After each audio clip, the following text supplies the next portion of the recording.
back. Welcome to the PG Show, where we talk about all things Oklahoma athletics. Today, we got to talk about a recruiting day that was set up last weekend. Oklahoma had a couple of big-time visitors on campus, not to mention you've seen some predictions flow in for a five-star. And is it a good thing for Oklahoma? That's what we're going to dive into today. That's what we're going to talk about. But before we do it, guys, I need to hear from y'all. So make sure you're joining the discussion, jumping down in the comments below. And if you haven't, you need to hit that like and you need to hit the subscribe button. We're trying to get to 10,000 subscribers, and I want to have you guys come and be a part of it. But if you guys are following the social medias, and I'm sure a lot of you guys are on the boards, then you saw a specific five-star safety. He got some predictions in favor of Oklahoma. That's who we're going to talk about. That's who we're going to start with today. And that is going to be the five-star. We're going to call him Cheetah, right? Because some places have him as a linebacker. Some places have him as a safety. We all expect that if he comes to Oklahoma, he's playing that Cheetah position. But that's Jonah Williams, right? 6'3", 200 pounds. All of him was predicted to Oklahoma this past weekend. You saw those predictions come in from a Sam Spiegelman, a Justin Wells, a Josh McQuistion. And there was conversations specifically just in the Discord that I'm in asking if it was a good thing that Oklahoma was getting these predictions this early for a five-star. Because it seems like when Oklahoma gets the predictions for a five-star, it doesn't go their way. And I understand Oklahoma fans' concerns if that's your concern. Regardless how you got to look at it, Oklahoma came out of that January 27th junior day with Jonah Williams. From the people that I talked to, they came out probably as the leader. And Jonah Williams really enjoyed his time. He really enjoyed those conversations again, reconnecting with that staff. Anytime you can get a five-star on campus and you can connect well with the staff the way that Jonah Williams has, you're always going to feel good about the chances. But Jonah Williams comes out, I guess, really feeling good. At least what I was told, he comes out feeling really good about how he's even going to be utilized with this defense. And it's interesting to see his lead recruiter, Brandon Hall, really going out of here and trying to knock it out of the park once again, because you guys remember, Brandon Hall was that primary recruiter for Peyton Bowen. He's also gotten other top-tier prospects like a Jaden Hardy. So I look at Brandon Hall and go, if you land Jonah Williams and you land him early, because I expect that if Oklahoma is truly the clear runaway favorite leader like a lot of people think, you could probably see this recruitment wrapped up by the spring game or maybe even a little bit after. But regardless, if that happens, Brandon Hall is going to become known as one of the best recruiters across the country, and Oklahoma is going to have a couple of those guys on their teams, because we've seen what the Todd Bates was able to do at Clemson, now what he's starting to do at Oklahoma. Shoot, look at what Brent Venables has done in his career, right? This team is going to be full of elite recruiters, and I'm excited to see it.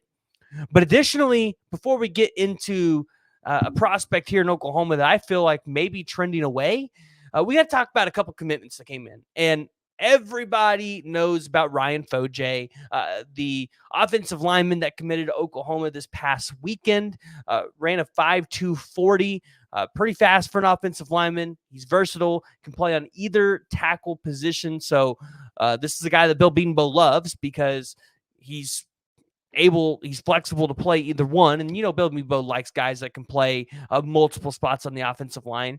They also got another offensive lineman out of Bixby, Oklahoma, coming in at 6'4", 265 pounds, and Evan McClure. Now, this was not a scholarship take for Oklahoma. Evan McClure was a PWO, but you look at it in a room that probably needs a lot of depth. You're able to come in and you're able to secure Oklahoma players. I'm excited about the take for Evan McClure.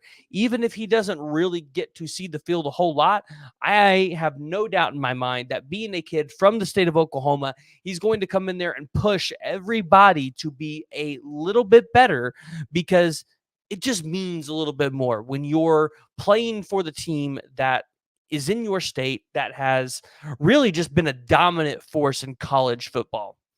So Outside of those two commitments, Oklahoma was pretty quiet. Now, obviously, you guys have heard the silent commits, and we've guessed, right? Is it Torrey Blaylock? Is it Kobe Sellers, right? Who are the silent commitments going out? I think you guys are going to find out pretty soon. But I feel like Oklahoma is trending away for another top prospect in their state. And some people might start to ask questions and say, is everything okay? And that's going to be Trystan Hanes, right? The 4-star cornerback or athlete, however you want to list him, at 6'2", 175 pounds here at Carl Albert High School. Now, you might be asking, Preston, why do you think this is trending away from Oklahoma? Because his teammates, Kevin Sperry and Trene Washington and Marcus James, and they're all committed, right? Like, is it going to be that easy for him to say no and end up going somewhere else? I'm going to tell you, yeah, I think it is, because when you look at the list of recruiters that he's got coming after his services, he's got a visit set up to Miami coming up. Not to mention, he's had Jonah Williams, who is now the cornerbacks coach at Georgia. You have Holman Wiggins, who I think is at Georgia as well, or he might be at A&M. But he was at Alabama when he was there. Not to mention, he has 21 offers, 21 collegiate offers. And he's only going to continue to stack them up. But I mentioned Oklahoma, Alabama, and Georgia in there. But did you know that he's got Nebraska and Notre Dame? Obviously, you know he has Miami. He's got Missouri. He's got Oklahoma State, Texas A&M. Tristan Haynes. And this is going to be a guy that I think out of all of the kids in the state of Oklahoma, even outside of Nate Roberts, he's the guy that probably could leave. He's the one that probably is most likely. Just because outside of Nate Roberts, I don't think anybody really has the offer sheet that Trystan Haynes has. Not to mention, I don't think the other guys have the coaches coming in their high school the way that Trystan Haynes has. When Holman Wiggins was at Alabama, he came to visit him. Jonah Williams, he came to visit him. Obviously, Oklahoma's been there. It's a pretty elite list. And I feel like it could be enough to draw Trystan Haynes away. Obviously, you understand, right? He's going to try to find every reason why not to commit to Oklahoma, because he's up there all the time. He gets to connect with those staffs, maybe a little bit more than the other ones.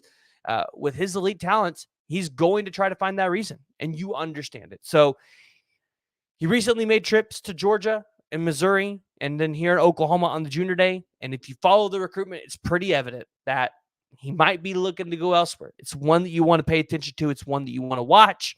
If I had to guess today, I would say he wouldn't be a part of the class, but obviously things are going to change. And hey, you never know, right? Maybe Jay Valai is able to close this one out over some of the other elite recruiters across the country. And that's not calling Oklahoma second fiddle.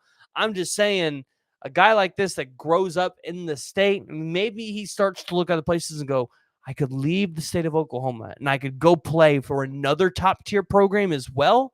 It just starts to be a little bit intriguing. I mean, if I was recruiting that position and I didn't love Oklahoma the way that I do now, that might be a thought in my head. So other than that, I'm taking a look at the visitor list for Oklahoma. You had Lincoln Cure on campus. We talked about that one. That was a big-time get for Oklahoma to get him here.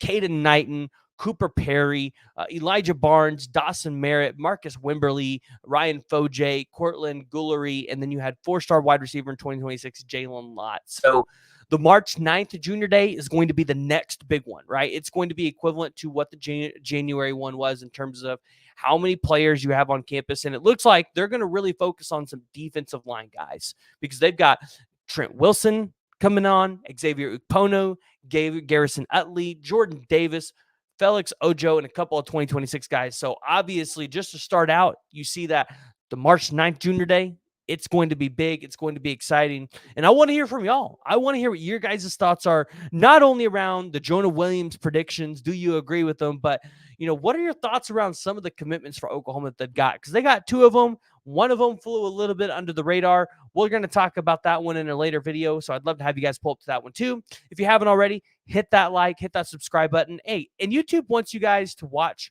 one of these videos. So make sure you click one.